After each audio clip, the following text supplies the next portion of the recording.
Hi friends, எல்லாருக்கும் good morning, happy Sunday. இது காலையிலேயே முருங்கை சூப்பு வச்சு குடித்தேன். இது பை நேச்சராகவே நமக்கு ஹீமோக்ளோபின் இன்க்ரீஸ் பண்ணி கொடுக்கும். அப்புறம் பாதாம் பிசின் ஊற வச்சுருக்கேன். லஞ்சுக்கு அப்புறம் இல்லை ஈவினிங் போல் பால் இல்லை தேங்காய் பால், நாட்டு சக்கரை இல்லை வெள்ளத்தோடு இல்லை கருப்பட்டியோடு மிக்ஸ் பண்ணி சாப்பிடணும். ஸோ இன்றைக்கி சண்டேனால் நான் லேட்டாக தான் எழுந்திரிச்சேன். சண்டே சீக்கிரம் எழுந்திரிச்சா சண்டேக்கு எந்த மதிப்பும் இல்லை. ஸோ யூஷுவலாக லேட்டாக எழுந்திரிச்சு ப்ரஷ் பண்ணிவிட்டு முருங்கை ஜூஸ் சூப்பு அதெல்லாம் குடித்தாச்சு. முக்கியமான விஷயம், நான் காஃபி டீ எதுவுமே எடுத்துக்கல. ஸோ அதை கொஞ்சம் இந்த மாதிரி நம்ம சூப்பு ஜூஸ்லாம் எடுத்துக்கிறனால ஸ்டாப் பண்ணியாச்சு. கொஞ்சம் ஹெல்த் கான்சியஸ்னால. இன்னொன்று வீட்டில் எந்த திங்ஸுமே இல்லை.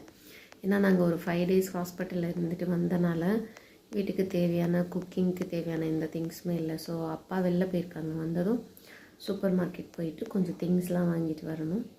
ஸோ முடிஞ்சால் பர்ச்சேசிங் வீடியோஸ் கூட நான் உங்களுக்கு எடுத்து வீடியோ அப்லோட் பண்ணுறேன். ஏன்னா எனக்கு பப்ளிக்கில் வீடியோ எடுக்கலாம் கொஞ்சம் வராது. இப்போ தான் ட்ரை பண்ணிகிட்ருக்கேன், பார்க்கலாம். எனவே சண்டே ஹாப்பியாக என்ஜாய் பண்ணுங்கள். நல்லா என்ன சாப்பாடு பிடிச்சிருக்கோ சாப்பிட்டுட்டு ஃபேமிலி கூட டைம் ஸ்பெண்ட் பண்ணிவிட்டு நல்ல சூப்பரான மூவி, ஈவினிங் அப்போ ஒரு சூப்பர் வாக், அப்புறம் மைண்டு நல்லா ஃப்ரெஷ்ஷாக வச்சுக்கோங்க.